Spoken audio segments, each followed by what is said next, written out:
Je vous demande, mesdames et messieurs, d'accueillir chaleureusement Isa Getz, qui arrive de Paris pour vous parler ce soir.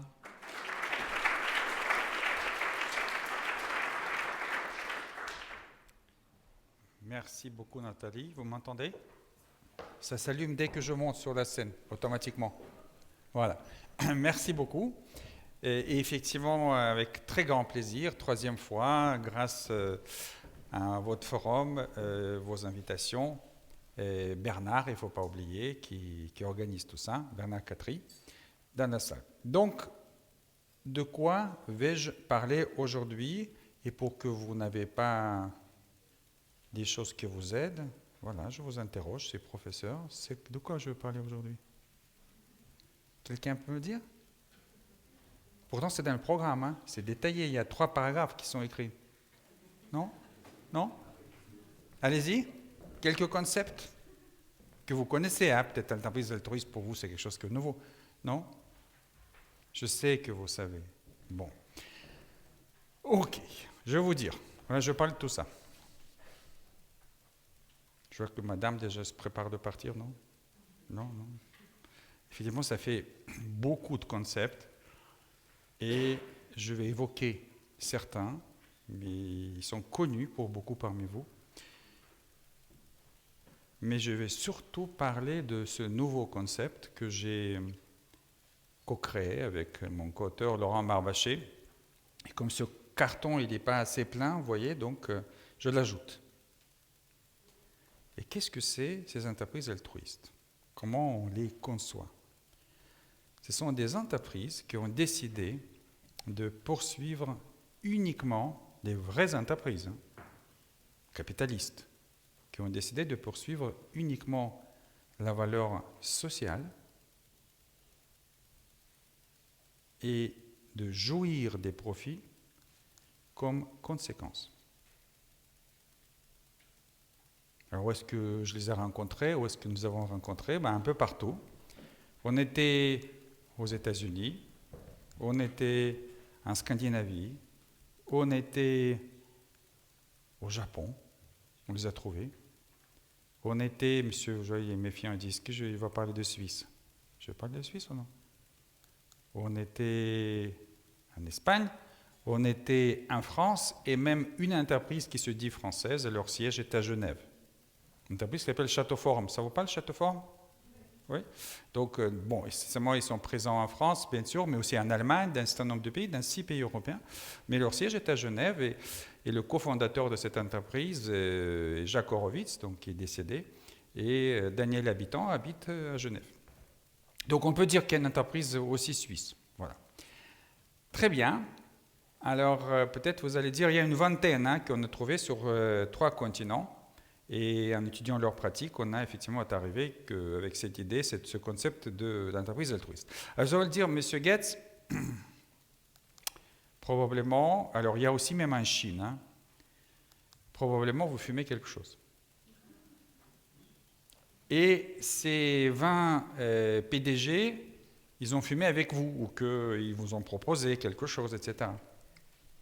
Voilà. Alors pour ceux parmi vous qui pensent que je fume dans mes heures comme ça un peu en dehors, je vous invite à regarder quelques chiffres. Vous connaissez ces gens-là, on les appelle des millennials. Je vais poser une question par rapport aux millennials. Donc ils se représentent déjà l'année dernière 50% de vos salariés et dans 10 ans, ils vont être à 75% de vos salariés. Alors regardons qu'est-ce qu'ils pensent. Qu'est-ce que vous en pensez? C'est quoi le pourcentage de ces millennials qui croient qu'un succès de l'entreprise ne doit pas être mesuré uniquement en termes financiers? Dites-moi le pourcentage. Allez-y, combien? 81. D'autres propositions? Toutes les tables peuvent participer aussi ici, vous avez le droit. 20%. Normalement, ceux qui sont devant, c'est des meilleurs élèves, vous savez, c'est comme ça, c'est dingue. Ok, encore? D'autres propositions? 20, 80, pour l'instant, il y a un écart type un peu large. Ouais. Non? Ok. 100. Bon, pas... Alors, 87%. 87%. Donc, vous voulez les retirer, ces gens-là? Des meilleurs parmi eux, vous voulez? Vous les gardez? Peut-être c'est intéressant de savoir ce qu'ils pensent. Alors vous dites, ok, on a un DRH, voilà, il s'occupe, il est tout top, bon, dès les millénials, ce recrutement, tout ça c'est réglé. Les consommateurs, on parle des consommateurs, c'est encore plus important les consommateurs. Alors qu'est-ce que vous en pensez? Quel est le pourcentage des consommateurs qui sont prêts à changer de marque pour une autre au prix et qualité égale associés à une mission sociale? Qu'est-ce que vous en pensez? Alors, vous avez investi 10 ans pour établir votre marque, et puis dites ciao, bye bye, je vais ailleurs. Pourcentage? Combien? 80? 80? 60? Qui a dit 30? Monsieur. Monsieur, c'est un petit peu l'esprit un petit peu contrarian, hein? C'est un petit peu, voilà. Aller contre Bon, monsieur, désolé pour vous, 89%. Donc c'est encore plus, hein? Voilà. Et puis, je sais que ça vous taraude un petit peu, ok, monsieur Gates, vous racontez tout ça, mais parlez-nous des investisseurs quand même. Hein. Est-ce qu'eux, ils suivent tous ces sujets-là? Ou pour eux, c'est que le retour, effectivement, la valeur de l'action, etc. Bon, je vais vous parler des investisseurs, pas de problème. J'ai des études aussi là-dessus. Vous connaissez d'ailleurs ce monsieur ou non? Quelqu'un connaît ce monsieur? Vous connaissez un petit peu, hein? Donc Larry Fink, président de BlackRock, qui est, comme vous le savez, l'investisseur institutionnel le plus grand du monde. Je crois, alors je ne connais pas le PIB par cœur suisse, mais c'est à peu près 3 PIB français. Donc il y a un petit peu d'argent que ce monsieur gère et son fonds. Donc il écrit chaque année les lettres annuelles, vous savez, à tous les patrons dans lesquels ils sont des participations minoritaires, mais c'est comme 30%, 40%, donc on écoute ce qu'il dit. Hein. Et voilà, il leur dit, si vous vous intéressez uniquement à poursuivre les profits, la valeur économique, on va retirer nos billes. Il faut que vous, pas que vous pensiez, que vous cherchiez, il faut que vous fassiez et nous prouviez que vous poursuivez aussi la valeur sociale, la valeur économique. Et il appelle ça non pas comme une petite tendance, mais la dernière lettre qui est donc du janvier, il appelait ça comme carrément un tectonic shift, et qui s'accélère. Hein, donc c'est déjà quelque chose comme un truc massif et énorme. Et c'est pas que BlackRock. Alors je vais vous donner un exemple, une étude des investisseurs. Voilà, on leur posait cette question-là. Vous voyez, ça va un petit peu à l'encontre de ce que pense l'école de Chicago et Milton Friedman. Donc, quel est le pourcentage d'investisseurs en désaccord avec l'affirmation de Milton Friedman que la seule responsabilité de l'entreprise consiste en maximisation de ses profits? Et là, je parle des investisseurs. Qu'est-ce que vous pensez? Quel est le pourcentage de ces gens-là qui veulent que les entreprises dans lesquelles ils investissent ne poursuivent pas uniquement les profits? Vous voyez, ils sont un peu masochistes, quoi. Le pourcentage, combien? 60.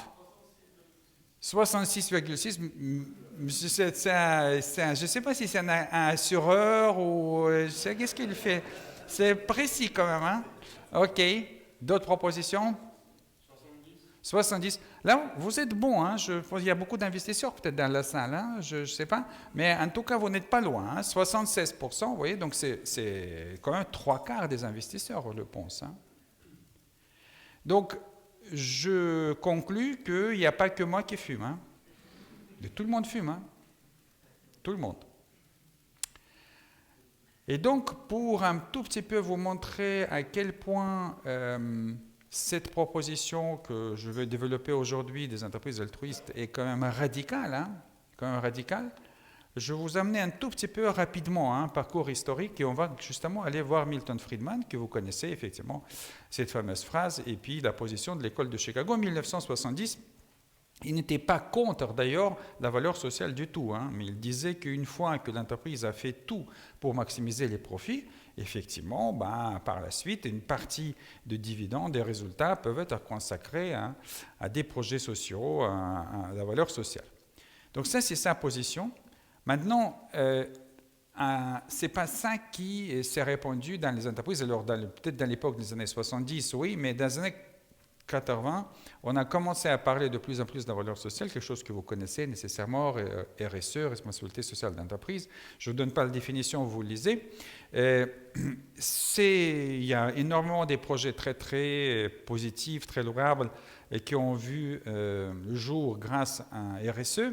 Vous connaissez aussi un peu des critiques sur RSE, et justement que dans ces entreprises-là, c'est quand même subordonné la performance économique au retour sur investissement. Et donc, ce qu'on constate, c'est que les entreprises qui font la RSE et même des programmes exceptionnels, le profit, la maximisation de profit reste le but. Et RSE et la valeur sociale restent quelque part une contrainte. On peut le voir d'ailleurs par les deux bilans. Il y a un bilan financier qui est principal, il y a un bilan extra-financier qui est généralement un peu plus léger. Et que ces programmes-là s'ajustent en fonction des années qui sont des bonnes années ou mauvaises années. Et il y en a certains qui se sont dit, mais si l'entreprise poursuivait non plusieurs valeurs, donc notamment valeurs économiques, valeurs sociales et environnementales, en même temps. Le premier qui a formulé cette hypothèse, et c'est un consultant, chercheur anglais, John Elkington. Il appelait ça triple bottom line dans les années 90. Donc, on va poursuivre 3 buts à la fois. C'est une sorte d'approche comptable de l'entreprise. Ce qui a inspiré, probablement, vous avez entendu, on va en parler aujourd'hui, B Corp. Si vous regardez B Corp, c'est une démarche de certification des entreprises qui poursuivent ces 3 buts à la fois. Et encore un peu plus tard, toujours aux États-Unis, en 2010, c'est ce qu'on appelle Benefit Corporations, donc des statuts, changement des statuts juridiques qui officiellement inscrit l'entreprise dans la poursuite de 3 valeurs et non pas une valeur économique seulement. Ce qui, en Suisse, je ne crois pas que vous avez déjà ces statuts. Vous avez déjà ou non? En France, ça s'appelle l'entreprise à mission. Ça existe au Canada, ça existe en Italie. Je ne sais pas si ça existe déjà chez vous. Je ne crois pas, non? C'est ça? C'est programmé, mais voilà. Bon. En tout cas, en France, c'est arrivé en 2019. Voilà. Donc, est-ce que finalement tout ça, c'est réaliste? Alors, selon nous, en tout cas, c'est comme courir 3 lièvres à la fois. C'est Erasme. Donc, vous savez qu'est-ce que ça donne comme résultat? Donc ça, c'est le bon sens. En théorie aussi, s'il y a parmi vous des ingénieurs, des gens qui ont fait des études de management, vous connaissez la discipline qui s'appelle la programmation linéaire, qui est une discipline d'optimisation. Et dans la programmation linéaire, le postulat est clair et simple. On ne peut pas maximiser 2 variables non dépendantes à la fois. Il est impossible de maximiser les profits et minimiser en même temps, par exemple, les dégâts environnementaux. Vous choisissez une variable et l'autre devient une contrainte. Ça peut être 3 ou 4 contraintes. Donc, essayer de faire les deux qui vont dans le sens inverse, c'est impossible.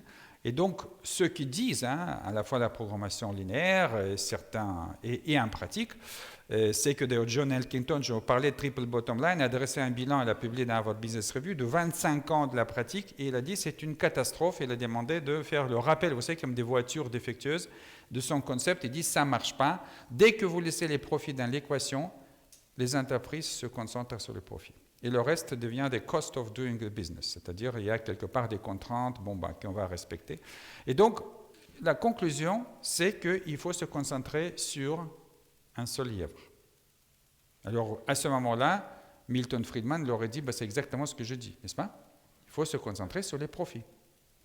Nous, on dit la même chose, sauf qu'on dit qu'on peut se concentrer uniquement sur la poursuite de la valeur sociale.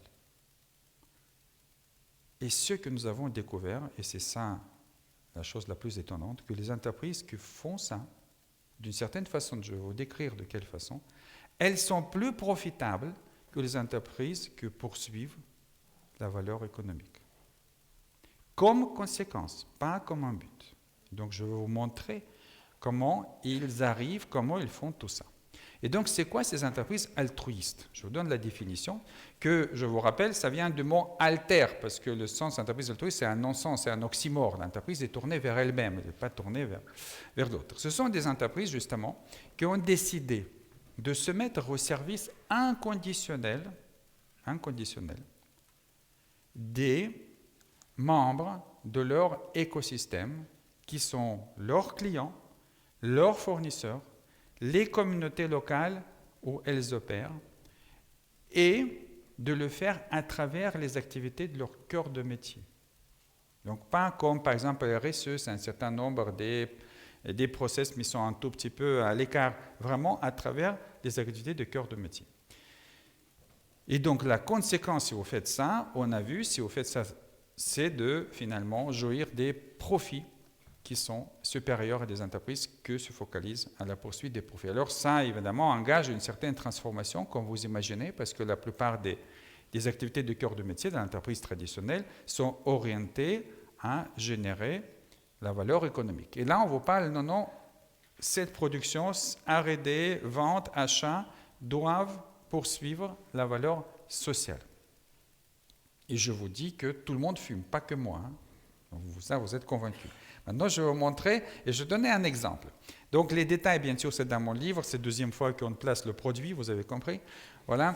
Et il n'est pas loin, hein, juste derrière la porte. Voilà. Et quand même, je vais vous donner. Alors, j'ai beaucoup d'exemples, comme vous avez compris. Et d'ailleurs, depuis qu'on a écrit ce livre en 2019, il y en a des entreprises qui m'ont écrit et dit, ben non, on se reconnaît dedans, etc. Et même en Suisse, hein, on m'invite. Hein, donc, bon, j'irai voir. J'ai dit de quoi je vais parler. Quelles entreprises je vais choisir que tout le monde connaît en Suisse. Alors, vous avez dit, c'est un cliché quand même, n'est-ce pas?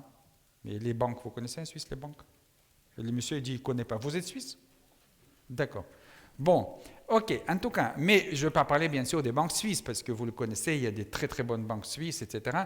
Je vais vous parler d'une banque qu'on a étudiée, d'accord? Et donc, je vous invite à imaginer une banque suivante. Alors, regardez pas la photo, hein, ce n'est pas le sujet, hein, c'est juste pour illustrer. Voilà, une banque dans laquelle vous avez le numéro de portable, attention, banque de détail, numéro de portable de votre conseiller, de votre agence.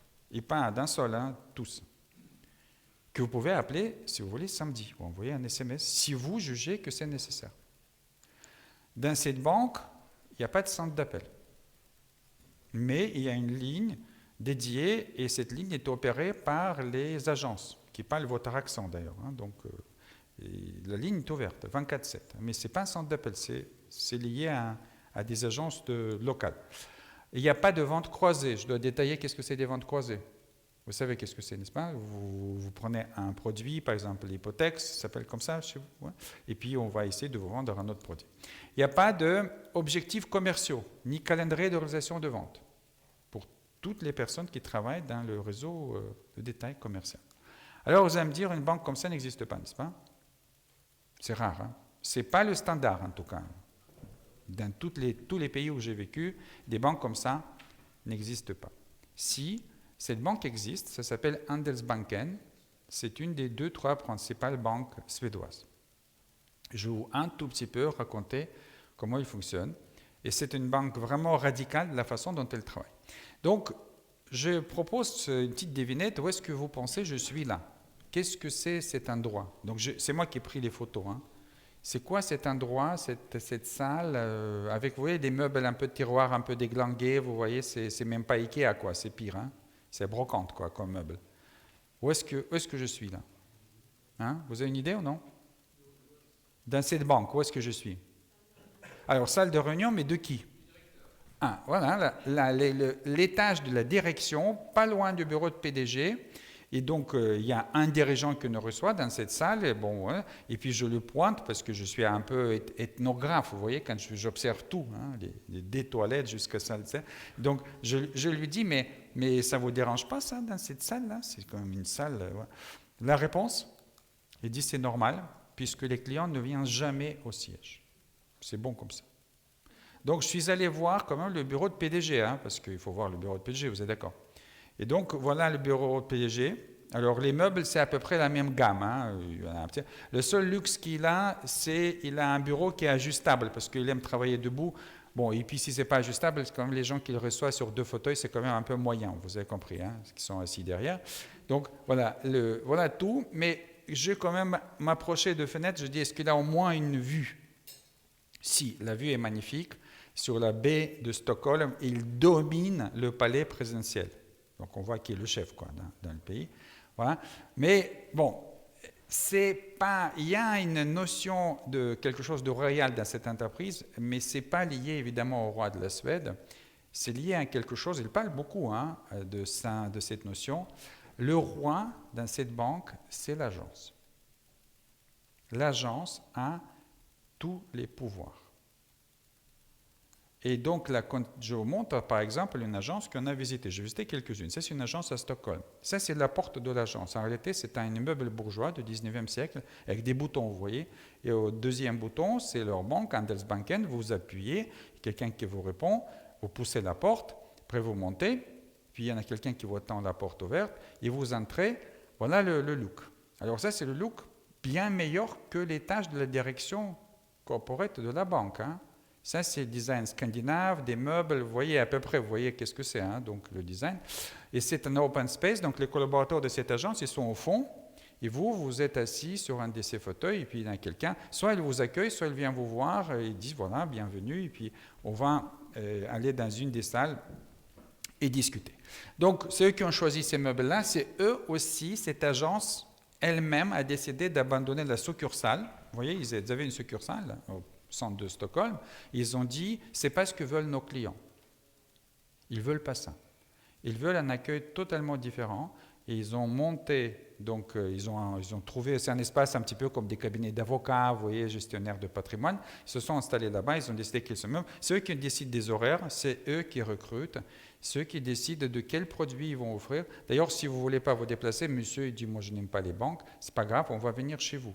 Ils vont se déplacer chez vous, dans votre entreprise, dans votre local, où vous voulez. Donc, c'est cette agence-là travaille de cette manière-là, mais notre agence peut-être travaille d'une autre manière. Donc, celui qui a fait cette révolution, c'est un peu un collègue, on peut dire un moi, un Jan Wallander, un docteur en économie qui a travaillé sur les grandes entreprises. Et à un moment donné, on lui a proposé de prendre la tête d'une banque régionale qu'il a fait un espace de 5-7 ans, une des meilleures banques régionales de Suède. Et du coup, Handelsbanken, qui avait des difficultés, lui proposait de prendre le poste de PDG. Et quand il est arrivé, il a commencé cette transformation radicale de cette banque. Voilà quelques phrases de Wallander. On ne voit jamais, vous voyez, le gars, il a copié le dirigeant, hein. On ne voit jamais le client au siège. Le seul endroit où l'on peut le voir et créer une relation de long terme, c'est dans l'agence. Alors, une fois que vous entendez cette phrase-là, parce qu'on entend ces phrases-là dans beaucoup d'entreprises, la question, c'est qu'est-ce que vous avez transformé dans les activités de cœur de métier pour que ce ne soit pas un slogan, mais la réalité. Et vous commencez par où? Vous voulez savoir par où il a commencé ou non? C'est logique, hein, c'est du bon sens, hein, c'est même du bon sens paysan, on peut le dire ça comme ça. Voilà ce qu'il a fait. Il a dit, par conséquent, le siège doit abandonner son pouvoir central et se mettre au service de l'agence qui aura des pouvoirs régaliens pour faire tout son possible afin de satisfaire le client. Donc le siège, il est ultra petit. Et certaines personnes qui passent par le corporate redeviennent des directeurs d'agence, en gagnant plus que ceux qui sont des directeurs corporate. Donc c'est toute une philosophie, je ne vais pas vous donner énormément de détails, mais vous dites, est-ce que ça marche? Est-ce que ça marche cette histoire? C'est quand même un peu fou, hein? Je vais vous montrer déjà le palmarès. Donc vous pouvez lire le palmarès. C'est le meilleur service client de ce secteur bancaire au pays, donc cette année de suite. Meilleure banque d'affaires, ils ne sont pas une banque d'affaires, c'est une banque de taille, hein, mais ils sont dans tous les classements. Donc meilleure banque des PME, la banque la plus réputée. Je vous montre aussi que c'est la 3e banque la plus sûre du monde, selon les critères de sûreté du monde bancaire. Et c'est la plus haute cote de crédit de toutes les banques de détail du monde. Donc ils ont quelque part gagné un certain nombre de classements, mais vous pouvez me demander, vous vous rappelez, je vous ai parlé quand même des profits, n'est-ce pas, des performances financières, etc. Est-ce que ça fonctionne? On regarde? On regarde. Voilà. Alors je ne vais pas vous montrer ça, hein. Si, je vais vous montrer, mais d'abord je vais vous dire qu'est-ce que c'est les profits pour cette banque. Cette banque ne poursuit pas les profits. Pour eux, les profits, c'est un peu comme de l'eau. On ne vit pas pour boire le maximum d'eau, n'est-ce pas? Mais on en a besoin pour vivre bien et longtemps. Donc oui, ils ont besoin des profits, mais ce n'est pas leur but, ce n'est pas leur objectif maximiser les profits. Leur objectif, c'est de faire tout pour leurs clients. Alors, puisqu'on regarde les résultats financiers maintenant, ben voilà les résultats. Voilà, en 48 ans, il n'y en avait pas une année où cette banque n'est pas sortie comme la meilleure du secteur. 48 années de suite. Vous voyez la fameuse crise en Suède, vous avez peut-être entendu dans les années... Je ne parle pas des dames, parce que c'est il y a longtemps quand même. Les dames étaient petites à l'époque, n'est-ce pas? Mais certains messieurs se rappellent, la bulle immobilière qui a explosé en Suède, il y a des banques en rouge. Tout le secteur est parti en Afrique du Sud, vous voyez? C'est de l'autre côté. Et eux, c'est la première année de leur vie où ils ont commencé à perdre un petit peu d'argent. Mais généralement, ça ne leur arrive pas. Quand vous regardez la crise de 2009, c'est la seule banque qui n'était pas nationalisée en Suède. C'est la seule banque même qui n'était jamais dans leur histoire renflouée par leurs actionnaires, même dans les pires moments. D'ailleurs, c'est la seule banque en Suède qui a aidé l'État. Donc cette banque-là, quand tout le monde a fermé les robinets, eux, ils ont ouvert les robinets et toutes les PME qui ont travaillé avec eux, ils ont augmenté les crédits pour ces PME pendant la crise de 2009 parce que la situation était dramatique. Donc voilà la situation et maintenant je vais vous dire quand même c'est quoi le pari parce que ce n'est pas un modèle économique, c'est une philosophie et derrière il y a un pari. Et ce pari il consiste en quoi? Il consiste en une conviction que si cette entreprise altruiste prend le soin inconditionnel des membres de son écosystème, inconditionnel, pas subordonné au retour sur investissement, inconditionnel, de ses clients, de ses fournisseurs de la communauté locale, ils espèrent que cet écosystème va prendre soin d'eux et les profits suivront. Voilà le pari de l'entreprise altruiste. Et nous avons rencontré avec Laurent Marbaché, comme je vous ai dit, plusieurs dizaines, dont 2 côtés. Handelsbanken est coté, le top 20 labo mondial de pharmaceutique au Japon, Eisai, coté à la bourse 100%, fonctionne de cette façon-là. Beaucoup de PME, la majorité sont des PME de tout secteur, de toute taille, dans les pays, dans une dizaine de pays dans lesquels on était. Je vais terminer pour parler un tout petit peu de salariés, parce que là, vous avez compris, Nathalie très gentiment évoqué l'entreprise libérée, c'était le sujet de mes conférences précédentes, qui sont orientées les salariés, l'intérieur. Là, je vous parle de ce qui se passe à l'extérieur de l'entreprise. Mais les salariés jouent quand même un rôle très important. Et si vous transformez des entreprises, disons classiques, vers l'entreprise altruiste, moi je peux comparer ça comme si vous faites un gâteau.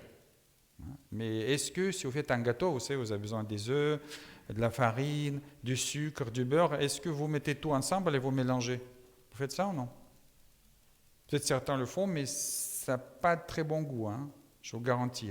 Normalement, il faut fondre le beurre, on incorpore du sucre après, et on ajoute la farine, les œufs, etc. Donc, il y a un ordre. Et dans cet ordre-là, effectivement, là, je vous ai parlé de quelque chose qui est effectivement des clients, des fournisseurs de la communauté locale, mais ce n'est pas par ça qu'on commence.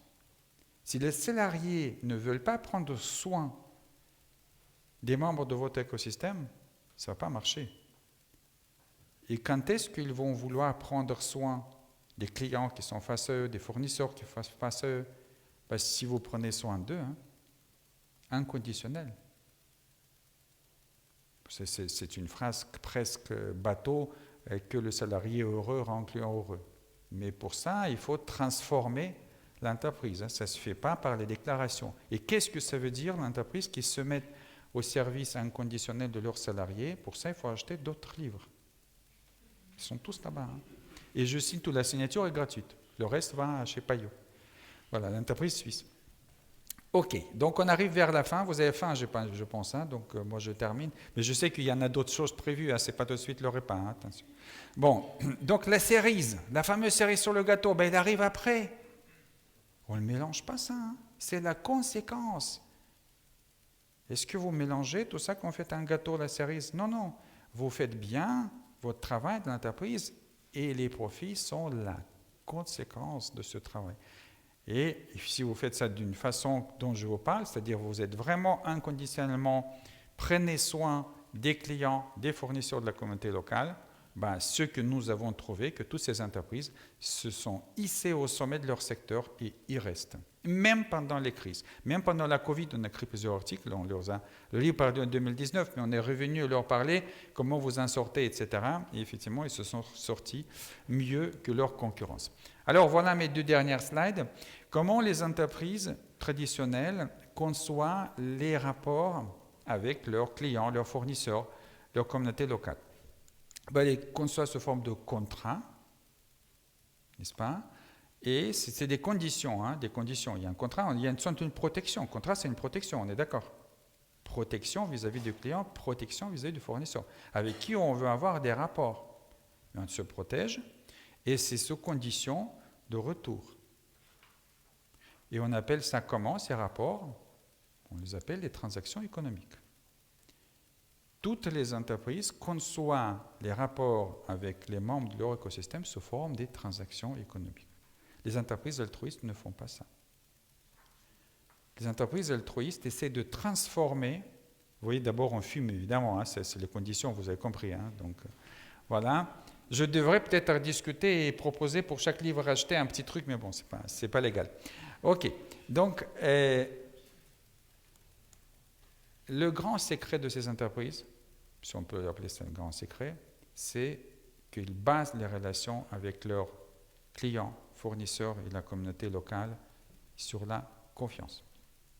Confiance inconditionnelle. Vous savez, la confiance, malgré le fait, je ne sais pas si c'est populaire en Suisse, mais en France, c'est très très populaire. La confiance n'exclut pas le contrôle.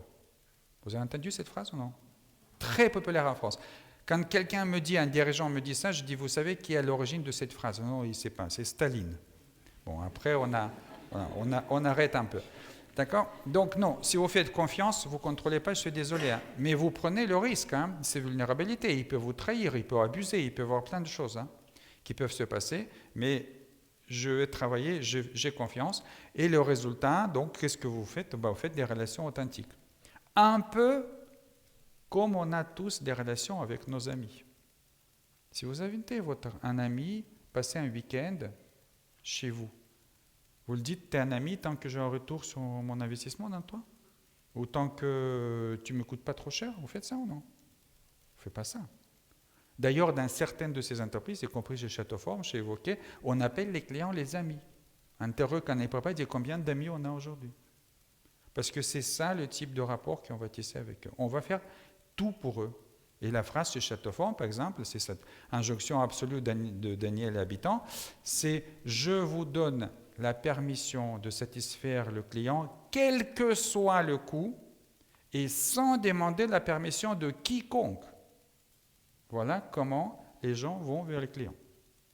Il y a des gens qui abusent, il dit 2%. Et alors? On est gagnant, toujours gagnant. Toujours gagnant dans cette optique. Voilà, donc j'ai terminé. Merci beaucoup.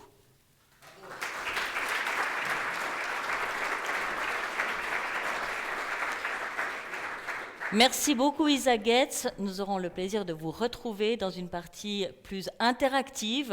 Alors,